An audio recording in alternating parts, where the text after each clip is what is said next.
Let's now get a response. And joining me from the Boycott Disinvestment Sanctions of South Africa, or BDS as they I suppose more commonly known. It's a group advancing the international BDS campaign against Israel to talk about the situation between Israel and Palestine and where South Africa falls into all of this. The group and thousands of South Africans took to the streets on Tuesday protesting against the more than 50 Palestinians, the number actually sitting more at 60 unofficially, that were killed earlier this week by Israeli troops. BDS has consulted with the Minister of Home Affairs to review visa regulations for Israeli citizens. Alex Mdakane from BDS South Africa is here with us to talk about this. Thank you. Thanks very much, Alex. And good morning to the listeners. You heard Zev. I'm going to give you the right to reply now. You've heard their perspective. How do you feel from their point of view, feeling that South Africa is being way too hard on Israel? Well, it is extremely disingenuous for the Jewish Board of Deputies to make such a statement. I mean, the conflict has been going on for quite some time. On our part, as Boycott Disinvestment and Sanctions South Africa, we've been trying to reach out to the Jewish Board of Deputies to really have a discussion with their counterparts in Israel, the government in Israel in particular. That is why the South African Jewish Board of Deputies do not necessarily represent the totality of views of the Jewish community in South Africa. We've got South African Jews for Palestine that have been part of our campaigns, that have been part of our efforts to highlight and raise awareness of what is happening in the occupied territories in Palestine. Yeah. So they don't necessarily represent the totality of views of all Jewish citizens in this country, and it is extremely disingenuous of them to make such a statement. We applaud the South African government for the decision that they've taken so far, DERCO, the Department of International Relations, and the Department of Home Affairs, for the stance that they've taken, against the Israeli government, and for recalling our ambassador in Israel. But we feel that more should be done in terms of calling for boycott, calling for disinvestment in Israel, and calling for sanctions in the same way that we did here in South Africa during the time or the period of apartheid. Bring me the similarities, because that is the main argument for South Africa's perspective, that keeps on saying that there are so many similarities between what is happening in Israel and Palestine to what happened in South Africa during the apartheid years. Elaborate on this for me. Let me just make this indication. When all other countries had decided to boycott South Africa, the apartheid regime of South Africa, Israel was the last country to continue supporting apartheid South Africa with arms and other forms of trade, when the entire world had taken a decision to meet sanctions against South Africa.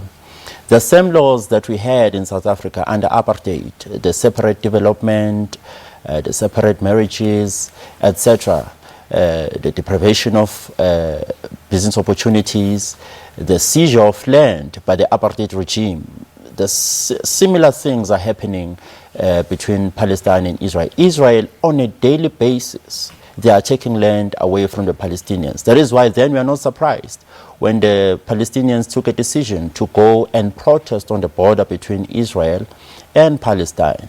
In fact, if you look at the map between 1945, 1946 to the current map where Palestine used to be, a large portion of that map now reflects an Israeli state, meaning that a lot of the settlements, a lot of land that belonged to Palestinians originally has been taken away by Israel. But to give just the Israeli side of the story, they say they're protecting their borders. That's all they're doing.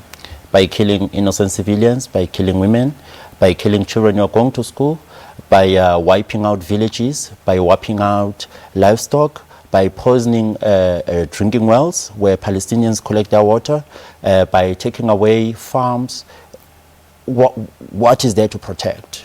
You know, they are not protecting, or they are not protecting Israeli citizens. They are actually maiming and killing innocent Palestinians and taking away their land. And the recent decision by the American government under Trump to move their embassy into East Jerusalem. East Jerusalem, by the way, is the capital of Palestine. So they are basically saying we have reached the final stage. We are wiping out Palestine off the map, and we are fast moving towards a one-state solution, which is what the Israel want. They want a one-state solution with Palestinians being out there in the periphery in the same way that we had black people being moved to the extreme parts of the country where they come from and all those things. Yeah. So do you feel that this move by US President Donald Trump and the Americans is fueling this conflict even more? In fact, it is a threat to world peace. It is severing all known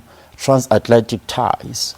The same Trump is busy between North Korea and South Korea. When we feel that we are closer to world peace, America makes overtures that threatens world peace. You can't take an embassy. You can't decide as America that you are, as a country, going to erect your embassy in East Jerusalem without due consultation of both parties that are involved in the conflict. In fact, America must not be trusted with negotiating for a peaceful resolution between Palestine and Israel. Alex, just to wrap up the interview, you had a meeting with our Minister of Home Affairs. I alluded to it in the previous interview as well with Zev about putting more stringent measures in place for Israelis wanting to come in for visa applications into South Africa, dual citizenship as well. Can you very quickly give us just a bit of a glimpse into that meeting?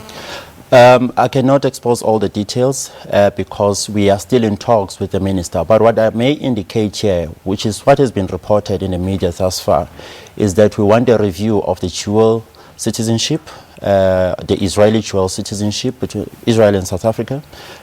We want a total, ban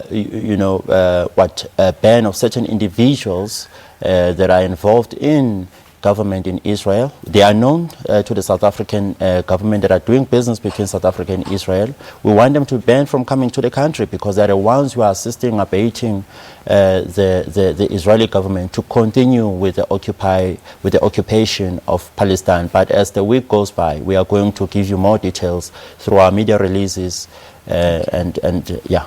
Thank you. Yeah. Alex, thank you very much for coming in and talking to us. Alex Mdakane is the Boycott Disinvestment Sanctions, or BDS, of South Africa. He's from that group, talking to us from the Palestinian perspective. All right, it is 8 o'clock here on the program. Let's bring you up to speed with the latest in the news. Palesa, over to you.